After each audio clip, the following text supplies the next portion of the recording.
Hello. Is this one on? Yes. No. Yes. Okay. So I'm Jaclyn, and I'm the editor-in-chief of Lit. So my responsibilities are broken into maybe about 4 categories, and one that's probably the most interesting to you is the meetings that we have over the slush content. And at those, we have a staff where we have a prose staff and a poetry staff, and each week the prose and poetry editors will send out the submissions we're looking at for that week, and then we as a staff come together and discuss what we liked. Something that we try to do with Lit is we really think about the language that we're using in our meetings and on our website and in the journal itself, and it's language that is in very much support of poetry. So we try, I'm sure everyone's familiar with some mishmash now. Submittable.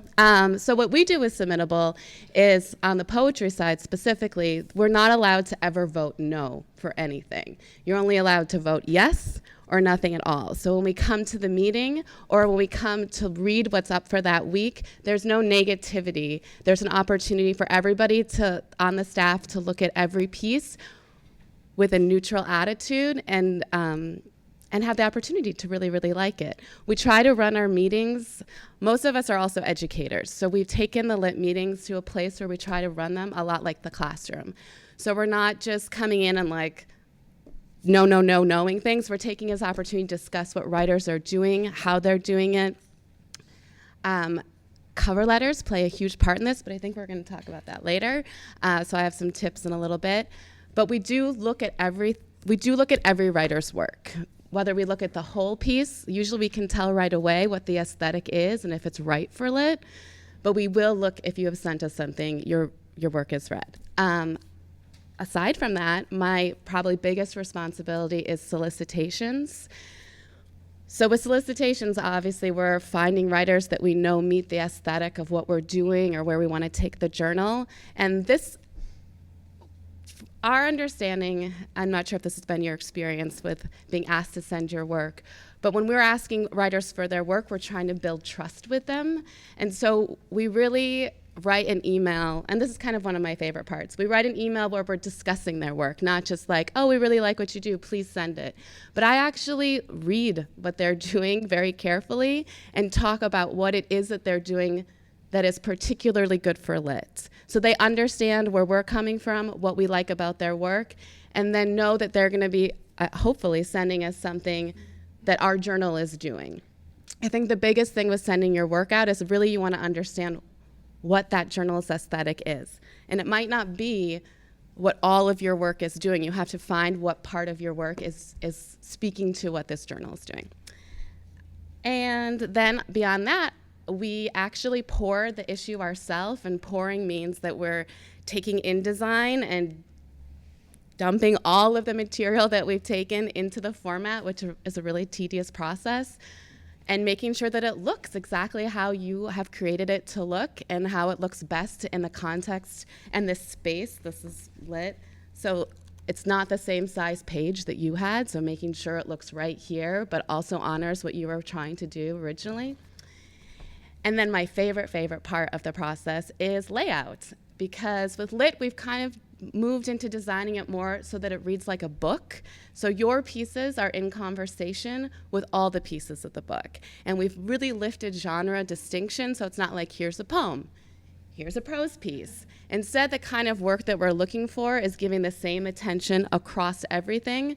So when we lay it out, we've really thought carefully about what this piece was doing and how it gets us ready for the piece that's coming, whether that's fiction, poetry, or artwork. And last, we plan events. So I don't want to talk anymore and take up time. Okay. Thank you. So I'm wondering if maybe we could just go down the line again and you guys could, I'm always fascinated in the numbers a little bit. So you were talking about the slush pile, and you were also talking about solicitation, and I imagine there's other slush pile and solicitation numbers. And I just wanted to see what we're all up against when we're trying to get published by you. And William, certainly the numbers for the contest each year, just an average number. If it might help us sort of visualize what we're talking about.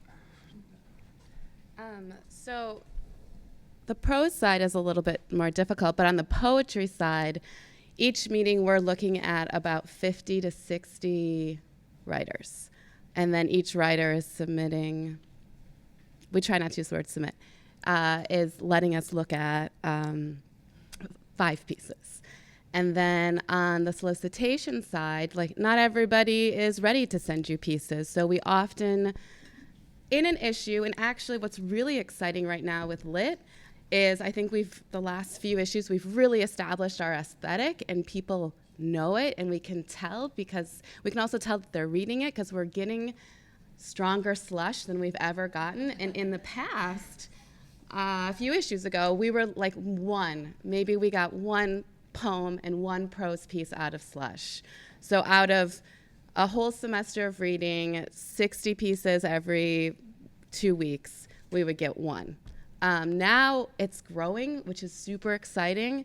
And so maybe read this one. We have like 2 or 3 poets. We have a couple prose pieces so that's really, really exciting. For solicitations, you never know if someone's going to be ready. So you always have to like over solicit.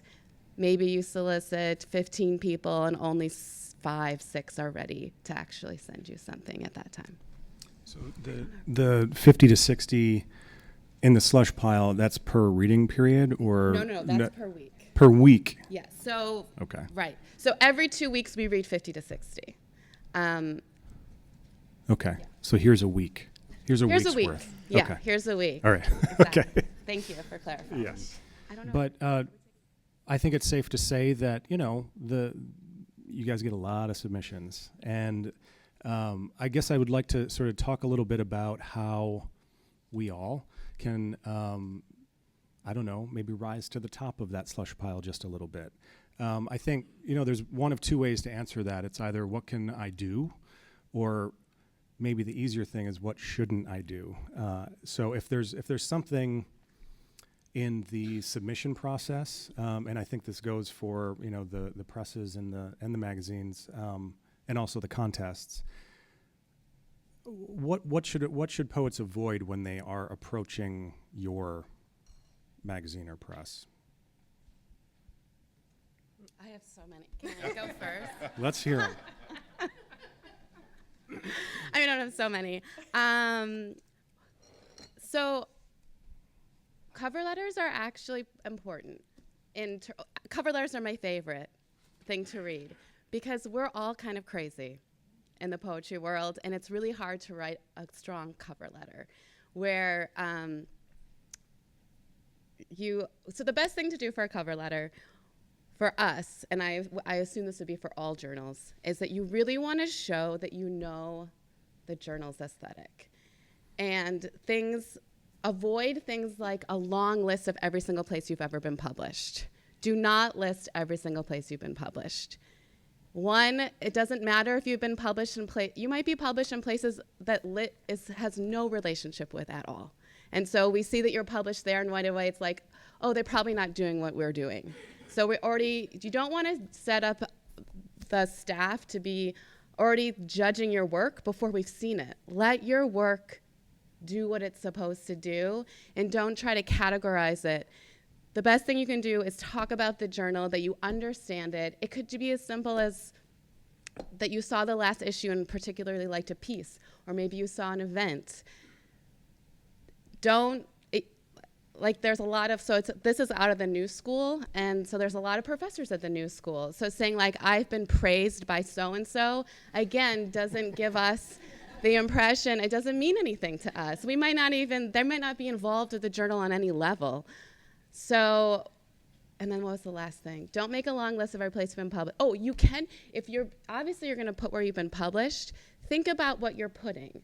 So there's certain journals that we see and we're like, oh, they're kind of like our sister, brother, cousin journal. So like West Wind Review, when that pops up, it's kind of a trigger for me when I see it. I'm like, oh, I want to look more carefully at them because they've been published in West Wind, and we love West Wind, and we're always swapping journals and seeing what they're doing, and maybe we want to solicit somebody that they've solicited.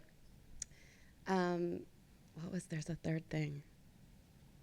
Oh, if there's somebody The only thing that you could do, don't say you've been praised by someone, but if you do know, if someone really encourages you, that could be okay. But as long as they've actually really encouraged you, even if you're like friends with someone on the staff from 10 years ago and drop their name, that doesn't mean anything.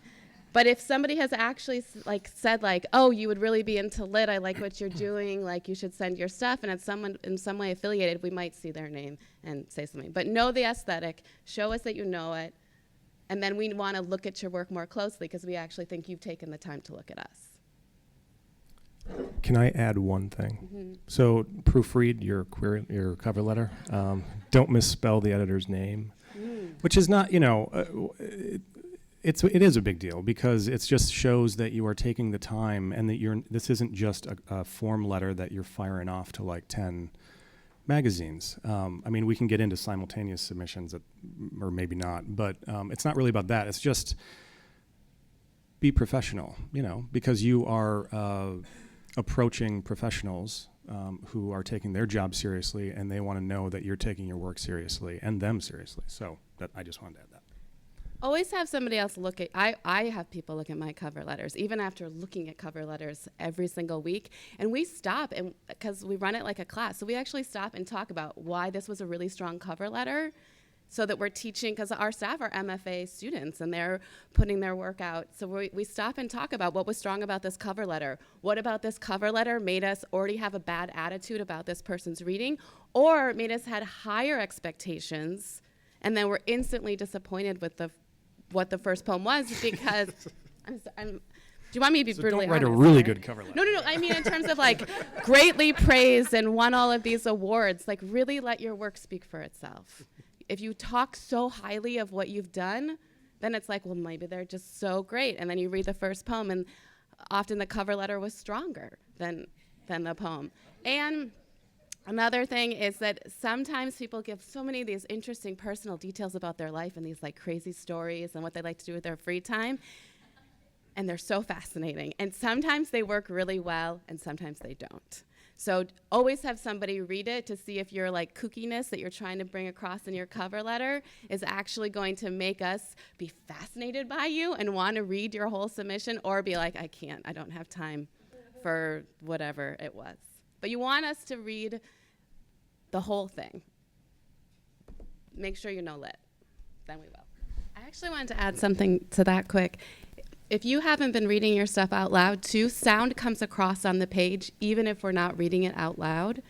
And so read it out loud, because you're going to find that you want to revise it more than you realized. And even reading out loud to other people, you realize the way you forced a word in a certain moment that shouldn't have been forced because you weren't listening to the sound of the word before. So it's really, really important that what's happening here, it is affecting our ears, even if we're just using our eyes all the time.